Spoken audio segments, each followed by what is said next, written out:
എന്തായാലും കേന്ദ്രമന്ത്രിയുടെ ചിത്രത്തിന് തന്നെ കേന്ദ്ര സെൻസറിംഗ് ബോർഡ് കത്തിവെക്കുന്നു എന്ന വിവരമാണ് നമുക്കിപ്പോൾ ലഭ്യമാകുന്നത്. ഇവർ പറയുന്ന വിശദീകരണം, ജാനകി എന്നത് ഹൈന്ദവ വിശ്വാസികളുടെ ദൈവമായിട്ടുള്ള സീതയുടെ മറ്റൊരു നാമമാണ്. ഈ സിനിമയിൽ ഈ കഥാപാത്രം, ജാനകി എന്ന കഥാപാത്രം ഒരു വിക്ടിം ആയിട്ടാണ് അഭിനയിക്കുന്നത്. അങ്ങനെ ഒരു പേര്, ഈ ഹൈന്ദവ ദൈവത്തിന്റെ പേര് ഒരു സിനിമയിൽ അവതരിപ്പിക്കാൻ കഴിയില്ല എന്നൊരു വിശദീകരണമാണ് സെൻസറിംഗ് ബോർഡിന്റെ ഭാഗത്തു നിന്നും ലഭിക്കുന്നത്.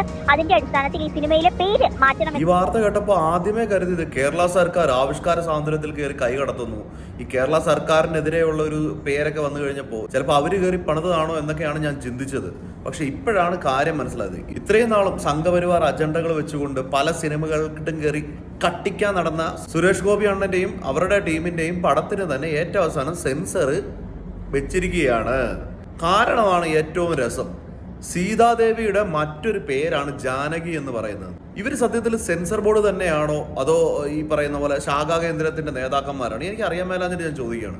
ഇപ്പൊ ഹിന്ദു ദൈവങ്ങളുടെ കാര്യങ്ങൾ തന്നെ എടുക്കുകയാണെങ്കിൽ 33 കോടി ദേവഗണങ്ങളും അതിനൊത്ത അസുരഗണങ്ങളും ഒക്കെ ഉണ്ട്. എന്തിന് കല്ല് തൊട്ട് മുള്ളു തൊട്ട് എല്ലാ സാധനത്തിനെയും ആരാധിക്കുന്ന പല പല ആളുകളുണ്ട്. ഇനി മുസ്ലിങ്ങളുടെ കാര്യങ്ങൾ എടുക്കുകയാണെങ്കിൽ ഈ പടച്ചവൻ അള്ളാഹുവിന് തന്നെ 100ഓളം പേരുകളുണ്ട്. ആ പേരുകൾ പല സിനിമയിലും അഹമ്മദും മുഹമ്മദും സിദ്ദീഖെന്നും അതൊന്നും ഇതൊന്നും പറഞ്ഞുകൊണ്ട് എത്രയെത്ര പേരുകൾ ഏതൊക്കെ സിനിമകളിൽ ചേർത്തിരിക്കുന്നു. ഇനി ക്രിസ്ത്യൻ വിശ്വാസവുമായിട്ട് ബന്ധപ്പെട്ടിട്ടുള്ള പേരുകൾ, ഇപ്പോൾ തോമസ് എന്നായിക്കോട്ടെ, ഇല്ലെന്നുണ്ടെങ്കിൽ ജോസഫ് എന്നായിട്ടുള്ള യേശുക്രിസ്തുവിന്റെ പിതാവായിട്ടുള്ള ജോസഫിന്റെ പേര്, അങ്ങനെ എത്രയെത്ര പേരുകൾ എവിടെയെല്ലാം ചേർത്തിരിക്കുന്നു. ശരിക്കും പറഞ്ഞു കഴിഞ്ഞാൽ എന്താണ് സെൻസർ ബോർഡ് എന്ന് പറയുന്ന അവരെ ഉദ്ദേശിക്കുന്നത് എന്താണെന്ന് എനിക്ക് മനസ്സിലാവുന്നില്ല.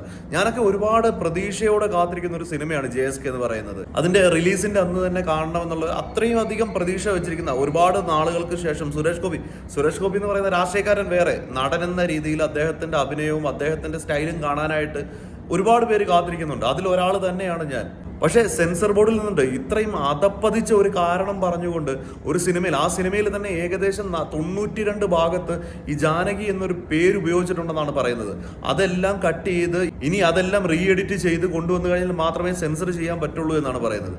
എന്താണെന്ന് എനിക്ക് മനസ്സിലാവുന്നില്ല. ഇടുന്ന വസ്ത്രങ്ങൾ തൊട്ട് ഉപയോഗിക്കുന്ന പേര് വരെ ഇനി തൊട്ട് സെൻസർ ചെയ്തതിന് ശേഷമാണ് ഒരു സിനിമ ഇറങ്ങേണ്ടതെന്നാണ് പറയുന്നത്. ശരിക്കും എന്താണ് ഇവരുടെയൊക്കെ പ്രശ്നം എന്ന് എനിക്ക് മനസ്സിലാവുന്നില്ല.